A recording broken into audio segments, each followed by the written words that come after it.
ao costume de ir para as praias. O país despeja-se nas praias do Atlântico, principalmente no Algarve. Bom, mas não é só nas praias. Há muita gente que prefere a serra à praia. Isto que estão a ver, à primeira vista, é uma praia litoral. Pelo contrário, estamos em plena Serra do Gerês. Esta aqui é a Albufeira da Caniçada e os montes que estão na nossa frente são a Serra do Gerês. E é na Serra do Gerês que vamos hoje passar este domingo de verão. Para começar por aqui, gostava que vissem além. Não sei se estão a ver, além há uma marina, mas é uma marina sem barcos. E ao largo estão amarrados numerosos barcos sem marina. Isto parece à primeira vista um contrassenso. Fizeram uma marina com fundos comunitários, custou imenso dinheiro, e agora os barcos não podem atracar na marina, têm que estar ao largo. Claro que quem fez a marina está descontente, porque a marina foi feita para funcionar, os donos dos barcos estão descontentes, porque os barcos sofrem menos quando estão atracados. O que acontece? O que acontece é que as marinas só podem funcionar com licença vinda de Lisboa. Demorou menos a fazer a marina do que a passar a licença. Há 2 anos completos, que estão à espera da tal licença e a marina continua deserta. O que não está deserta é a serra. Aquele rio que estão a ver, como veem, há ali centenas de pessoas. Aquele rio é o Rio Homem. Bom, e o lugar onde agora lhes estou a falar é a Portela do Homem. Portela do Homem porque é precisamente aqui que nasce o Rio Homem. Junto de mim estão grandes colunas, são marcos miliários de uma estrada romana que passava aqui. É claro, naturalmente, em cada ponto da estrada, de milha a milha, havia um marco. Estão aqui estes todos porque, por alguma razão, resolveram trazer para aqui marcos que foram aparecendo. O que cá devia estar era este. É o marco da milha 34, quer dizer, na estrada que ligava a Brácara Augusta, a nossa Braga, à cidade romana de Astúrica, a atual Astorga, ficava na 34ª milha. Milha vem do latim milia. Milia quer dizer 1000, eram 1000 passos. Bom, e a gente pensa, mas como é que 1000 passos davam uma milha e hoje 1000 passos dos meus não dão nem sequer 1 quilómetro e dos seus leitores, mesmo que tenham passos do gado, nunca passará de 1 quilómetro. É que os romanos consideravam um passo, não isto, que a gente hoje chama um passo, mas o espaço que ficava entre pôr o mesmo pé no chão. Punha-se um pé, depois erguia-se sobre o outro, quando aquele pé voltava a tocar o chão, isso é que era um passo. Isso são cerca de 1,80 m, portanto, uma milha era cerca de 1 quilómetro e mais 800 metros. A milha, estou-lhes a falar em números aproximados. Bem, o mais formoso conjunto de marcos miliários que eu conheço do nosso país é aqui. E o mais belo pedaço de estrada romana que existe, o mais extenso, o mais belo não posso dizer, mas o mais extenso, com 30 quilómetros completos, é a estrada romana do Gerês. Chama-se Ageira. Bastava isso para este lugar ser um lugar carregado de história, mas não é só isso. Pode-se dizer que em todos os grandes períodos da nossa história, o destino português passou aqui por estas rochas. Olhem, foi aqui que o abade do Mosteiro do Boro trouxe os seus homens e deu batalha aos castelhanos no tempo do Nuno Álvares. Bom, diz que eram 600 homens de armas armados lá no Mosteiro do Boro e que vieram aqui e que venceram os castelhanos. E foi aqui, exatamente por esta estrada que está na nossa frente, que saíram os últimos soldados liberais em 1828, obrigados a embarcar para um triste exílio e que vieram depois, anos mais tarde, a desembarcar no Mindelo para estabelecer uma situação política constitucional, quer dizer, de tipo moderno e europeu em Portugal. É um lugar carregado de história.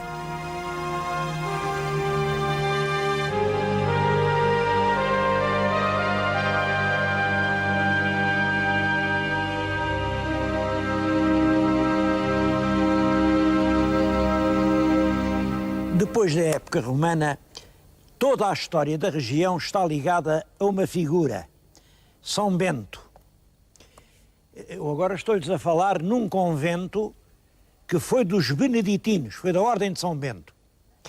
Bom, sabem que o São Bento era um italiano ilustre, que entre os séculos V e VI se desgostou do descalabro que era toda aquela vida e que se foi reunir lá com os companheiros num pequeno cenóbio. Um cenóbio era um conventinho e aquilo rapidamente se multiplicou.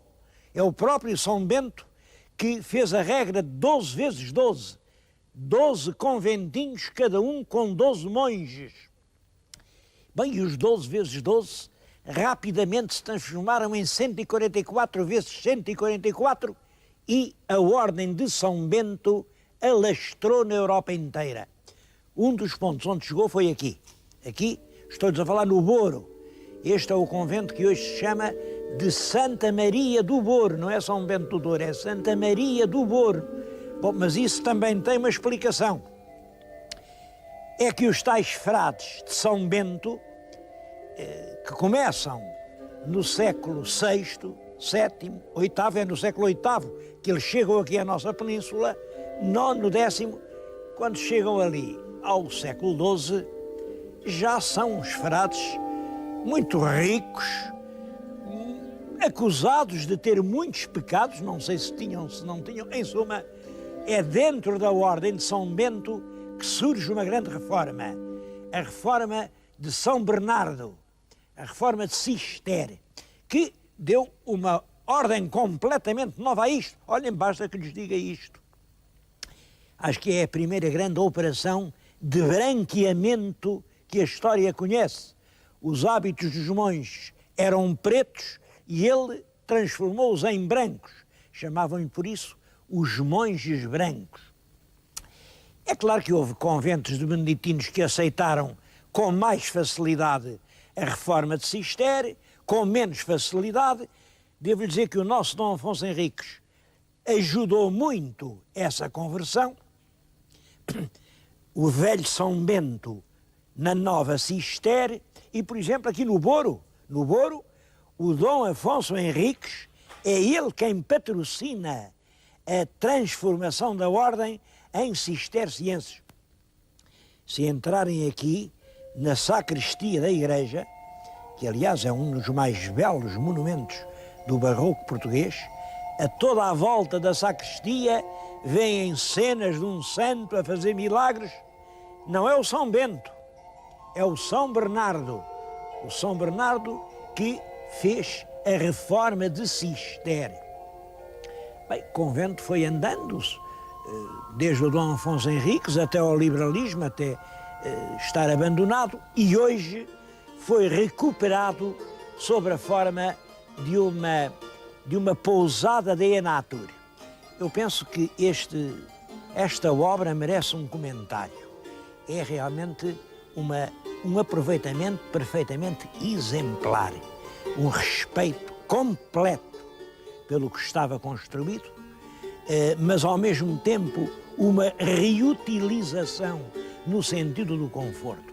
Eu acho esta pousada uma das mais atraentes de toda a rede de Enatur. Entretanto, queria-lhes dizer isto. O São Bento, apesar de foram os frades de São Bernardo que transformaram isto em Santa Maria. O São Bernardo era muito devoto de Santa Maria e foi ele que em grande parte leva o nosso Dom Afonso Henriques a transformar Santa Maria na grande devoção nacional. Mas os velhos frades preferiam São Bento, o São Bento de Núrcia, o tal São Bento, olhem, era o do Monte Cassino, aquele grande monumento que os americanos arrebentaram à bomba e que hoje lá está outra vez. Aqui continua vivo o São Bento. Quem tiver dúvidas, que vá ver ali, não lhe chamam o São Bento, tem um nome mais carinhoso, é o São Bentinho. Não sei se o São Bentinho é um diminutivo carinhoso ou se vem de que nas orações da igreja, quando se falava em São Bento, chamava-se São Benedictus, porque é o nome dele em latim, Benedictus. É possível que se tenha dado São Bentinho, ou também é possível que o São Bentinho seja só um sinal do amor do povo. De qualquer maneira, hoje, aquela igreja de São Bento da Porta Aberta é um dos grandes santuários nacionais. Sob o ponto de vista das dádivas, das contribuições pecuniárias que recebe, é o segundo santuário português, logo a seguir a Fátima. Bom, e isto a mim surpreende-me até um certo ponto, porque o êxito de Fátima compreende-se bem. Fátima está ligada à ideia de paz, Fátima refere-se a acontecimentos muito modernos. Fátima começa em 1917, é um protesto da consciência contra a guerra. Fátima está incluída no culto mariano, que tem um vasto âmbito em todo o mundo. Agora, São Bento, como é que se explica que um santo do século V e VI da nossa era, um santo do tempo dos romanos, ainda hoje provoque estas inundações de gente? Vêem aquele grupo compacto, parece que está ali para ir receber qualquer coisa. É o contrário, não vão receber, vão dar a sua contribuição para o culto de São Bento. Quem pode explicar isso? Eu julgo que é realmente um sinal do caráter conservador destas gentes aqui da região do Gerês. Mas pode haver uma outra explicação. Esta igreja que está na nossa frente é a Senhora da Abadia. Vejam lá que invocação tão esquisita. Senhora da Abadia. Então parece que os abades é que fizeram Nossa Senhora da Abadia. Como sabem, as invocações de Nossa Senhora são muitas. Senhora da Conceição, Senhora da Anunciação, Senhora da Ressurreição, Senhora da Ascensão, Senhora do Rosário, Senhora da Graça, Senhora da Luz, Senhora da Saúde, Senhora do Socorro, da Ajuda, do Patrocínio, das Mercês.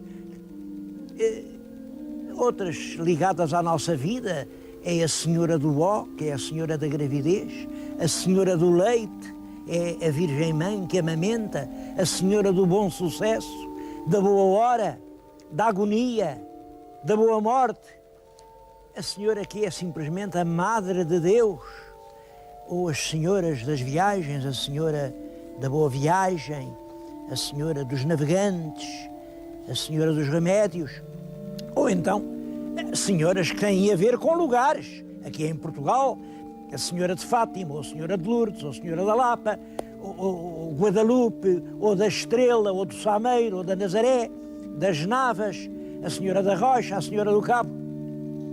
Agora, Senhora dos Abades, Senhora da Abadia, porque essas coisas não costumam ter Nossa Senhora.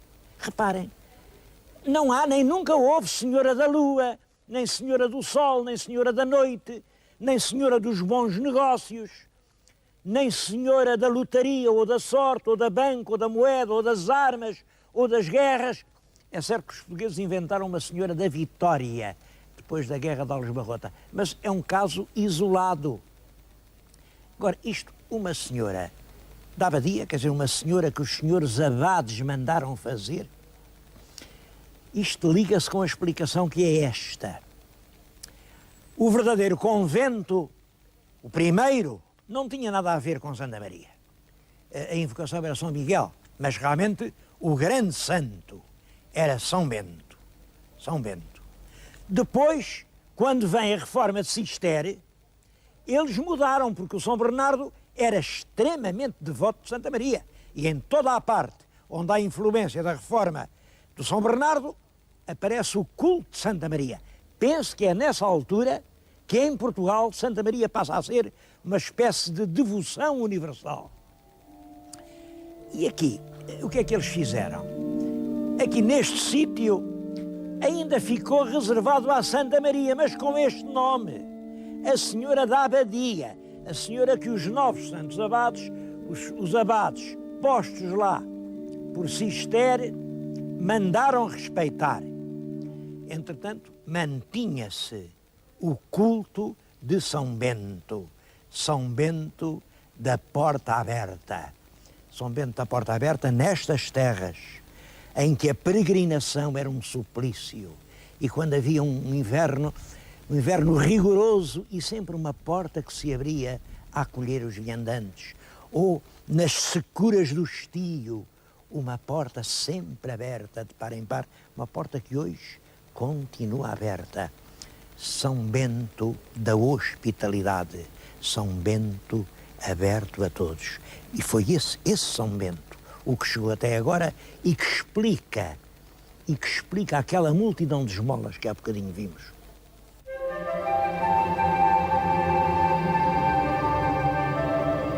E uma porta aberta, num tempo de sofreguidão e de egoísmo, é uma coisa realmente importante.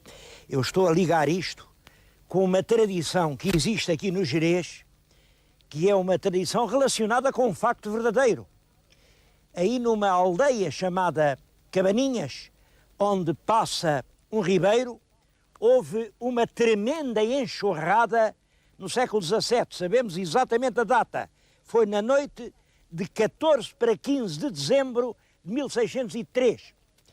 Matou meia aldeia e não ficou nenhuma casa, nenhuma, quer dizer, ficaram duas pequeninas lá ao fundo do povo. O resto, a aldeia foi literalmente arrasada pela força das águas.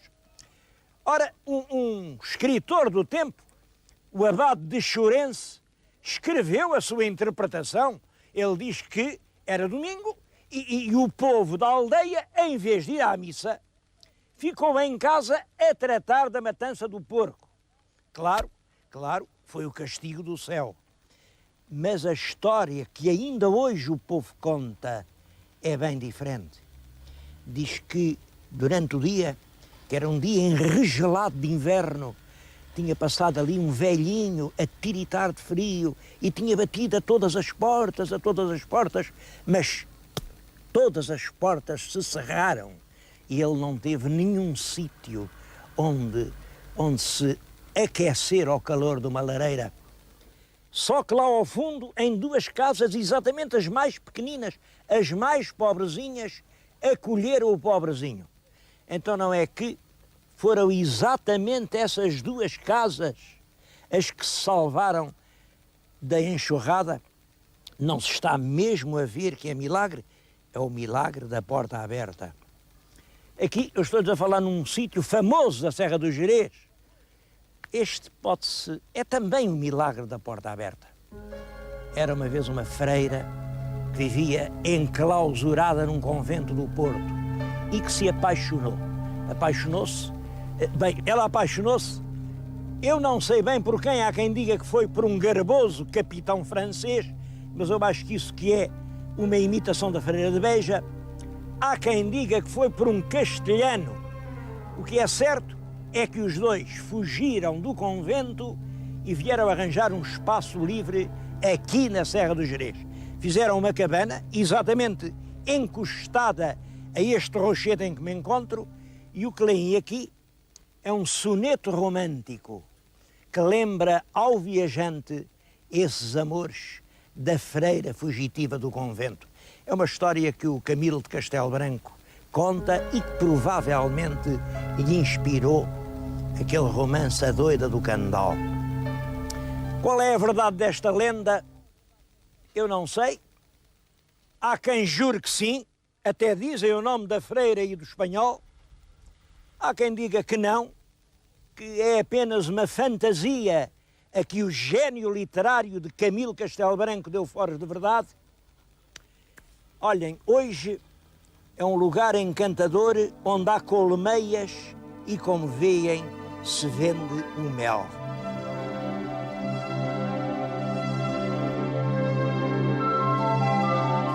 Os frades do Douro espalharam granjas e aproveitamentos agrícolas em toda esta zona do Gerês. Pode-se dizer que se lhes deve a colonização e povoamento do Gerês. Uma parte da população vivia nessas granjas e a outra dedicava-se aqui nas serras ao pastoreio do gado e à produção de mel. Sobre gado, eu estou num lugar, isto pode parecer que não tem interesse nenhum. Realmente hoje é uma vaga depressão, mas isto é o vestígio de um monumento megalítico. Havia aqui grandes pedras que faziam os esteios e aqui neste ponto era a câmara funerária. Essa câmara tinha uma certa profundidade, ela está hoje completamente aterrada e serviu, já quase no nosso tempo, para caçar os lobos. Isto, com muitos rebanhos, há muitos lobos, claro, e havia, ainda hoje há alguns. Então, usavam este estratagema aqui, no fundo, ficava a 2 ou 3 metros do ponto onde eu estou, punham uma ovelha velha, uma ovelha coitada, durante a noite, aflita, assustada, ela balia desesperadamente e os lobos passavam aqui. Isto era um dos caminhos que os lobos levavam, ouviam a ovelha, rondavam, até que, a certa altura, saltavam lá para dentro para comer a ovelha. Ali passavam a noite, porque depois não eram capazes de saltar outra vez cá para cima. Pela madrugada, vinham os pastores com forquilhas, inutilizavam o lobo, amarravam-no num grande madeiro e levavam-no. Parece que quem apresentasse na administração um lobo vivo ficava livre da vida militar. Bem, hoje, ainda de longe em longe, se avista algum lobo. Avista um lobo, porque é claro, aqui continua a haver rebanhos. Mas esta pequena depressão é tudo quanto resta desse tempo da caça ao lobo.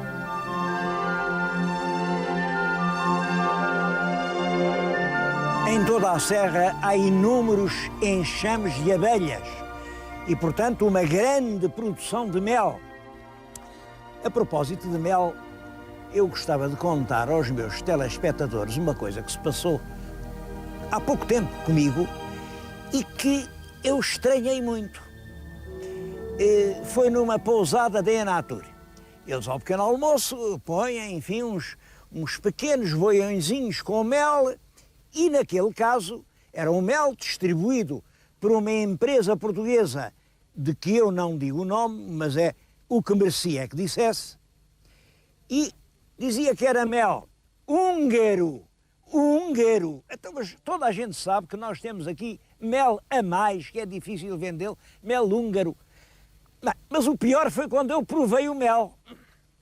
O diabo do mel, não sei, mas parecia-me assim uma gelatina com aroma. Não, aquele mel eu desconfiei. Ora, para distinguir o bom mel do mau, não há nada como uma abelha. As abelhas adoram mel.